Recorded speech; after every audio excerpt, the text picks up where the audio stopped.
Hello everyone, today we've got a first step question on the channel. It's a pretty big day for us.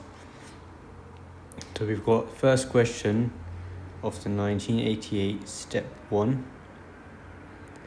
And here we've got a question that reads the following. Sketch the graph of function h where hx equals ln x over x, where x is greater than 0. Hence or otherwise find all pairs of distinct positive integers m and n which satisfy the equation. Alright, cool. Let's start off with the first part. We've got h of x equals ln x over x. So the way I'd see this, I've got a function over a function. So we've got f of x over g of x. Let's sketch f of x, which in this case is ln x. So we know that ln x is a reflection of e to the x in the line y equals x. So, and it's just better to state just before we start sketching x is greater than 0. But this, we know this anyways for the graph ln x. And we've got a root here at 1, 0. So let's call this ln x. Y equals ln x. Cool. Now let's sketch g of x.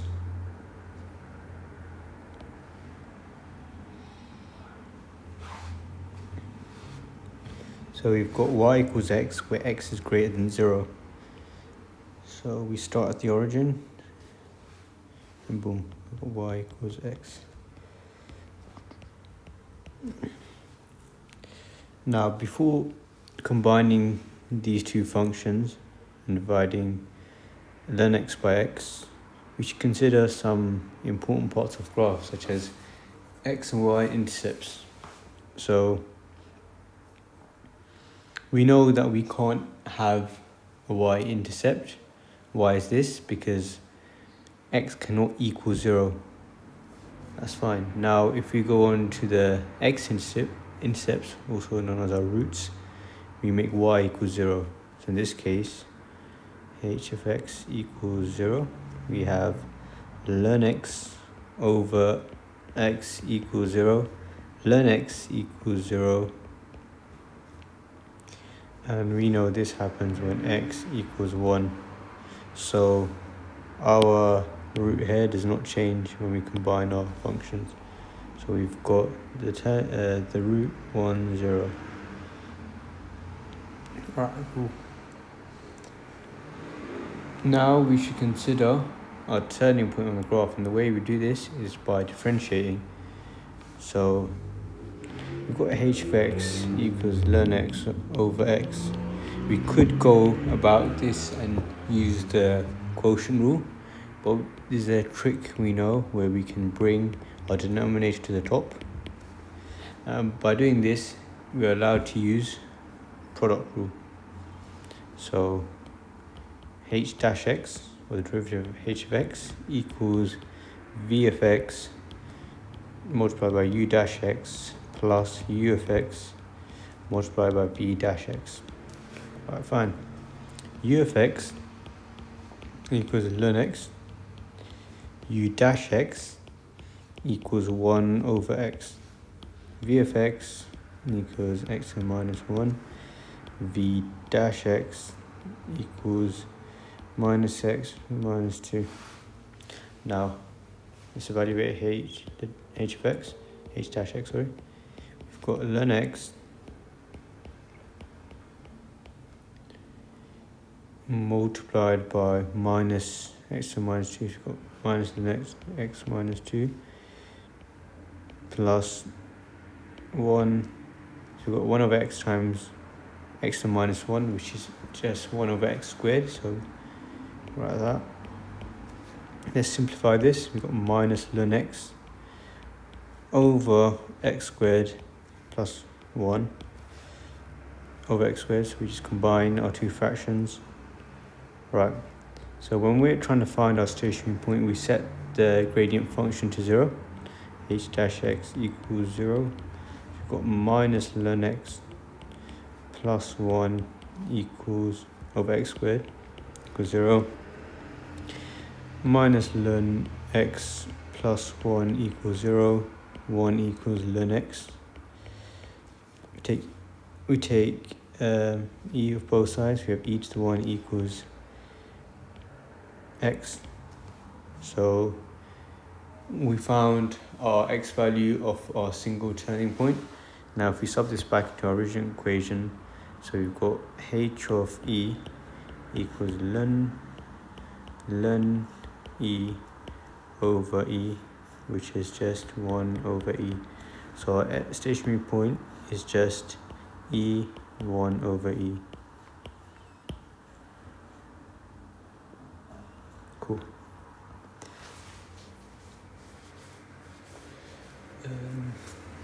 Now I think we can start combining our functions. So if we bring our two sketches down, copy this.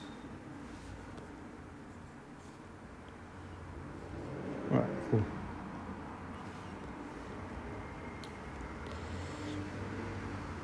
So we know we don't have to consider anything less than x equals 0.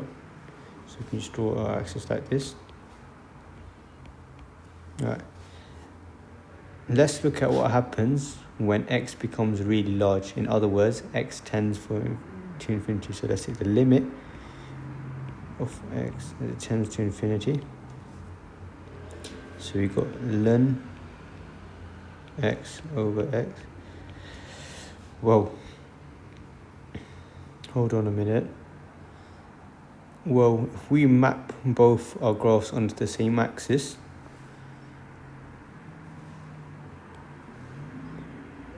we know that y equals x is always greater than ln x. And another way we can check this is by doing the following. So if we have e to the x, let's draw that in another color. We know that e to the x, e to the x is always greater than x. So if you take ln of both sides, you have x is greater than ln x, and this holds true, and you can see this visually. So if we have ln x, which is smaller than x, so we've got a smaller number divided by a larger number, well, the bigger this gets, we just get closer and closer to 0.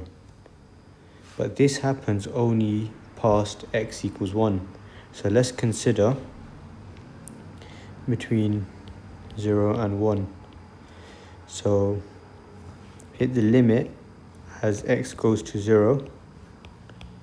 Well, let's look at our graph and see what happens. So ln x tends to negative infinity, and y(x) tends to 0. So we've got a really large negative number divided by a really small number, which just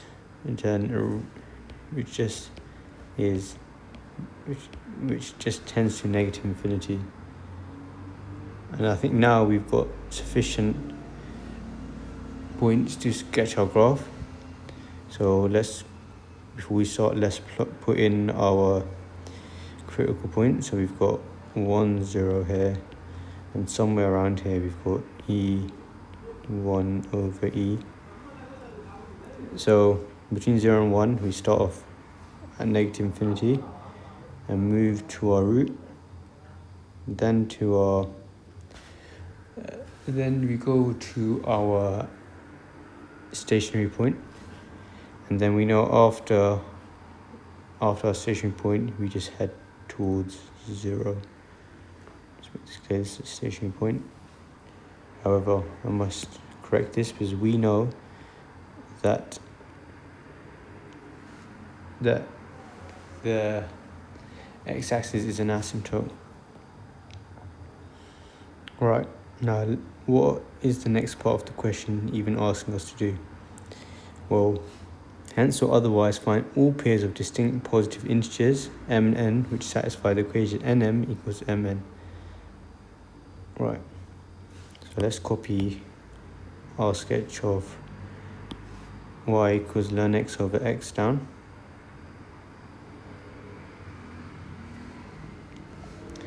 So since we've got powers on both sides, we take ln of both sides, so we've got ln m to the n equals ln n to the m.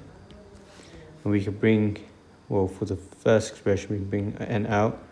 We've got n times ln m equals m ln. And the reason we chose ln is we've got our graph in terms of ln, and that might actually help us. And let me just remind ourselves that this sketch is y equals ln x over x. So by using an argument of symmetry, we collate all the m's to one side and all the n's to the other side. So we have ln m over m equals ln n over n. Well, now we've got an idea of symmetry to our original equation. We can call ln m over m h of m, and we can call ln n over n h to n.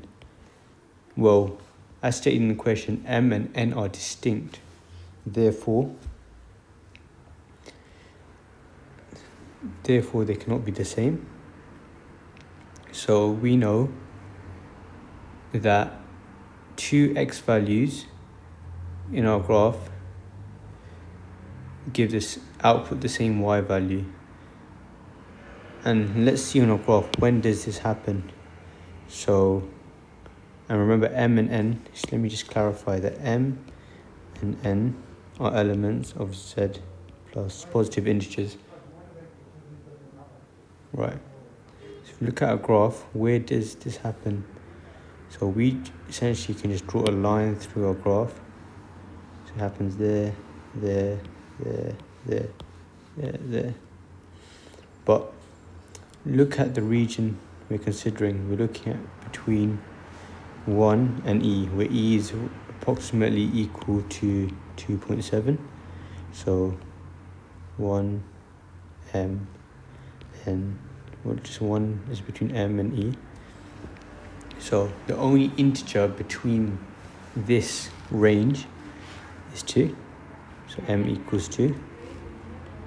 So now we've got one of our unknown variables. We can sub this back into our original equation. M to the n equals n to the m. So we have 2 to the n equals n to the 2. Right. Now, I just know that 2 to the 4 equals 4 squared, 16. So we can say n, so when m equals 2, n equals 4.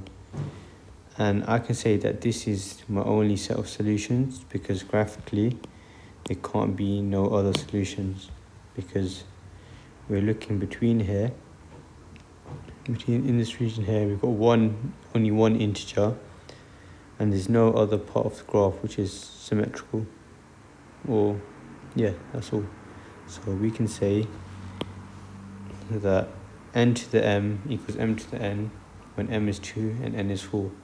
Well, that's all for today. I hope you enjoyed my first step question, and expect to see a hell of a lot more of step problems coming your way. Goodbye.